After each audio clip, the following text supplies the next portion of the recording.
O UFC 318 marca o fim da carreira de um dos atletas mais populares e amados dos últimos anos. Após muito tempo de contribuição ao esporte, Dustin Poirier vai pendurar as luvas após o terceiro duelo com Max Holloway pelo título BMF. Mas antes disso, você vai conhecer a história dessa lenda do MMA e por que ele possui tantos fãs. Fala galera, beleza? Meu nome é Luiz Antônio Cardoso e sejam bem-vindos ao Super Lutas. No vídeo de hoje eu vou contar a história do Dustin Poirier, o Diamante. Mas antes já vai me dando essa força e se inscrevendo no canal e claro, deixando o like nesse vídeo. Mas agora, chega de conversa, vamos para a história. O Dustin nasceu em janeiro de 1989, na cidade de Lafayette, no estado da Louisiana. O pai dele não foi muito presente em sua vida, então ele foi criado principalmente pela mãe e a avó. Por curiosidade, essa cidade que hoje em dia possui pouco mais de 120 mil habitantes também foi o lugar onde o Daniel Cormier nasceu. Desde muito novo, Poirier se interessou pelas artes marciais. Na verdade, ele brigava muito na rua quando era mais jovem. De acordo com a mãe dele, a polícia bateu na porta dela quando o menino tinha apenas 10 anos de idade porque ele tinha quebrado os dentes de um outro garoto de 15. Eu nem preciso falar que essa vida violenta não o levou a bons lugares. Ele acabou preso em instituições para menores de idade e não chegou nem sequer a concluir o ensino médio. No entanto, foi nessa época, durante a adolescência, que ele começou a treinar boxe e posteriormente se apaixonou pelo MMA. Ele se uniu a outros jovens da região e começou a treinar na Gladiators Academy, equipe formada pelo ex-lutador do UFC Tim Crader. Foi sob a tutela desse cara que o Poirier teve seus primeiros sucessos no mundo das artes marciais. Foi ele, inclusive, que escolheu o apelido Diamante para o Dustin, e a razão para isso é por conta da forma como o Poirier pressiona seus adversários, mais ou menos da mesma forma como os diamantes surgem, a partir da pressão no manto do planeta Terra. Também foi na adolescência que ele conheceu o amor da vida dele, a Jolie. Os dois se casaram com apenas 18 anos, e como dá para perceber nessa foto, nessa época o Poirier pesava mais de 90 quilos. Ele começou a competir como amador em 2007 e 2 anos depois estreou como profissional. Só em 2009 o cara fez 5 lutas e venceu todas. Dessa forma, no ano seguinte ele conseguiu assinar contrato com o WEC, o maior evento do mundo para atletas mais leves e que na época fazia parte da empresa dona do UFC, a Zuffa. Todo esse início da trajetória dele foi muito bem registrado no documentário Fightville, lançado em 2011 com direção de Michael Tucker e Petra Epperlin.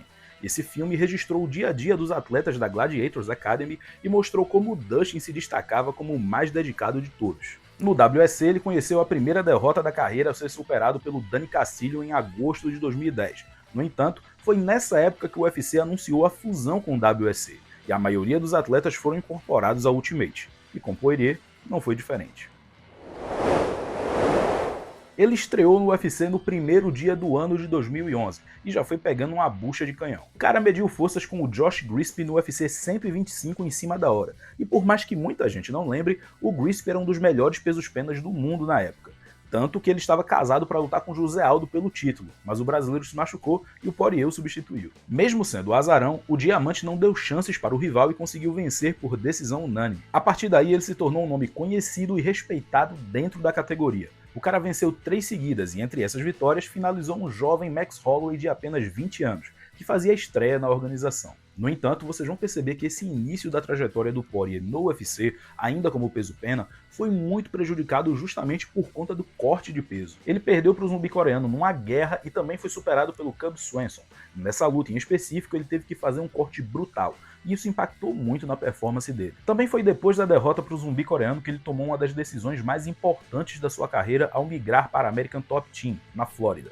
Ele teve que ficar um tempo longe da esposa, que estava cursando enfermagem, mas sem dúvida nenhuma o esforço valeu a pena. Aliás, diga-se de passagem, a American Top Team também é o lar do único campeão do UFC brasileiro neste momento, o Alexandre Pantoja. Se vocês quiserem conferir o vídeo que eu fiz contando a história do Pantoja com depoimentos dele e do Parrumpinha, só é clicar nesse card aqui em cima. Pois bem, ele se recuperou dessas derrotas, venceu mais 3 e chegou no top 5 da categoria. Só que foi nesse momento que ele deu de cara com um monstro. Conor McGregor estava em franca ascensão em 2014. O irlandês vinha de um triunfo contra o Diego Brandão e enfrentou o Poirier no UFC 178, em setembro daquele ano. E por mais que os dois fossem vistos como prospectos talentosos e em teoria fosse um duelo equilibrado, o trash talk do Notório mudou tudo. Ele ofendeu e provocou o Dustin de tantas maneiras que simplesmente alugou um triplex na cabeça do norte-americano. Poucas vezes eu vi um lutador sentir tanto a guerra psicológica quanto ele naquela ocasião. A luta começou e em menos de 2 minutos o McGregor simplesmente acabou com o Poirier. Venceu a luta por nocaute depois de acertar um cruzado de canhota e assim se tornou o principal oponente do áudio.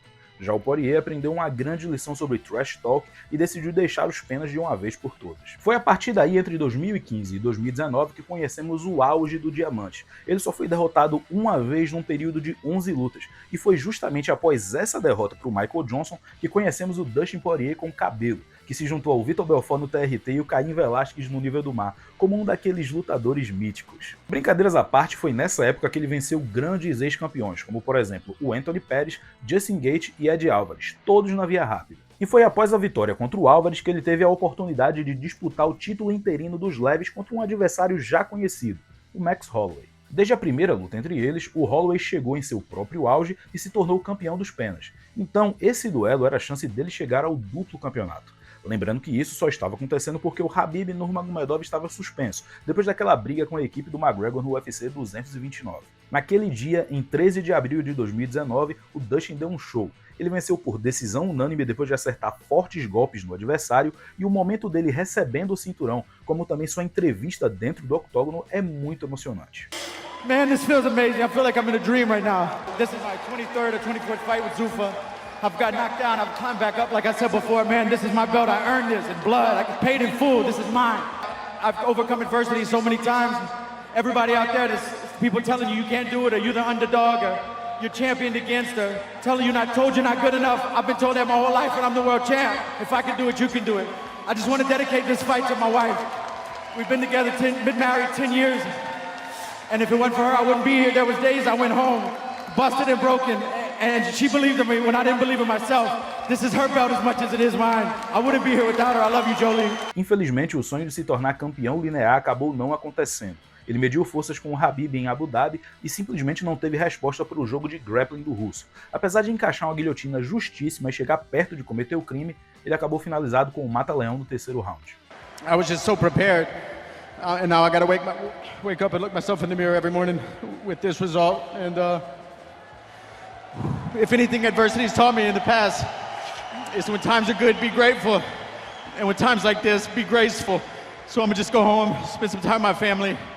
It's been a long road. I'm proud of everything I've accomplished in this sport. I have a lot of tread left on the tires. But right now I just need some time to think, man. Sorry for anyone I let down with this performance. I promise you I wanted this more than anything. Apesar desse revés, ele se manteve firme. O Poirier venceu o Dan Hooker numa guerra e na sequência reencontrou um antigo rival, o Conor McGregor. Os dois se enfrentaram no início de 2021 lá em Abu Dhabi também. E desta vez, o resultado foi bem diferente. Ele aguentou fortes socos, martelou a perna da frente do irlandês com chutes e se tornou o primeiro lutador da história do MMA a vencer Conor McGregor por nocaute, após uma sequência de socos contra a grade no segundo assalto. Os dois ainda fariam a trilogia em julho daquele ano, e desta vez, o norte-americano mostrou como de fato tinha evoluído como atleta. Veja bem, na segunda luta o McGregor adotou uma postura muito respeitosa, mas isso mudou completamente no final da trilogia. Talvez tentando testar o mental do adversário, o McGregor desrespeitou ele de diversas formas e atacou principalmente a esposa do Dustin, acusando a Jolie de mandar mensagens no direct dele e trair o Poirier. No entanto, nada disso surtiu efeito. O Diamante venceu mais uma vez após acertar bons golpes em pé e no chão e o irlandês quebrar a perna no final do primeiro round. Só a título de curiosidade, no momento da gravação deste vídeo, esta foi a última luta da carreira do Conor McGregor. Essas vitórias o colocaram de volta ao posto de desafiante número 1 da categoria mais populosa do MMA. Mas agora, o cenário era completamente diferente. O Khabib já tinha se aposentado e o novo rei da divisão era o leão embaçado, o Charles do Bronx. Aliás, eu já contei a história do Charles num vídeo aqui do Super Lutas. Se você quiser conferir, só é clicar nesse card aqui em cima. Os dois foram casados para lutar no UFC 264, na luta principal. Apesar do brasileiro estar em franca ascensão, o Poirier era o favorito nas casas de aposta. Os dois foram para a guerra. O Diamante teve um primeiro round muito bom, acertou muitos golpes na cabeça do Charles e conseguiu o knockdown. Mas a situação mudou completamente depois disso. No início do terceiro assalto, o paulista pegou as costas do desafiante e venceu o duelo com a especialidade da casa, um mata-leão muito bem encaixado. Pela segunda vez, o Poirier perdia a oportunidade de se tornar campeão peso leve, e mais uma vez por finalização. Uma outra coisa que eu não tinha falado, mas que é muito importante de citar, é que o Poirier é muito engajado em causas sociais. Desde 2018, ele e a Jolie criaram a fundação Good Fight, que realiza diversas ações para pessoas carentes. Ele já recebeu boas doações de outras figuras do mundo do MMA, e decidiu retribuir o favor quando lutou com Charles. Ele doou $20 mil para o projeto social do brasileiro depois da luta, um gesto muito louvável. Mas essa não foi a última chance dele pelo cinturão, não senhor. Ele se tornou o primeiro lutador a finalizar o Michael Chandler na luta da noite do UFC 281, foi nocauteado com um chute na cabeça pelo Justin Gaethje na revanche, mas garantiu mais uma disputa de título após vencer o Benoit Saint-Denis no UFC 299. Desta vez o rei da categoria era o Islam Makhachev. Os dois se enfrentaram em junho do ano passado e a entrada dele no octógono foi um momento muito emocionante. Atendendo a pedido dos fãs, ele entrou no octógono ao som de Diamonds, uma música da Rihanna, mas na voz do Willie Spence, um rapaz que ficou famoso nas redes sociais por conta da maneira que ele cantava a música, mas que infelizmente faleceu em 2022. Bom, eu acho que todo mundo lembra como foi aquela luta. Como sempre, o Dustin foi pra cima, acertou bons golpes em pé, mas acabou levando a pior. No quinto round, o Islam conseguiu a queda, fez a transição para um triângulo de mão e colocou o diamante para dormir. E foi assim que chegamos à situação atual. Com quase 40 lutas profissionais no currículo, o Dustin decidiu se aposentar na luta principal do UFC 318 na trilogia contra o Max Holloway com o cinturão BMF em jogo. O evento marca o retorno do Ultimate a Nova Orleans, que fica no estado natal do Poirier. Então, dá pra falar que o evento é quase uma festa de despedida. Mas o Holloway não tem nada a ver com isso, ele quer acabar com a festa e descontar as 2 derrotas que já sofreu pro Diamante. O evento acontece neste sábado a partir das 7 horas da noite e conta com a transmissão em segunda tela aqui no Super Lutas. Mas depois de tanto tempo lutando no maior evento de MMA do mundo e medindo forças com os melhores lutadores da sua geração, o que é que dá pra falar da carreira do Poirier?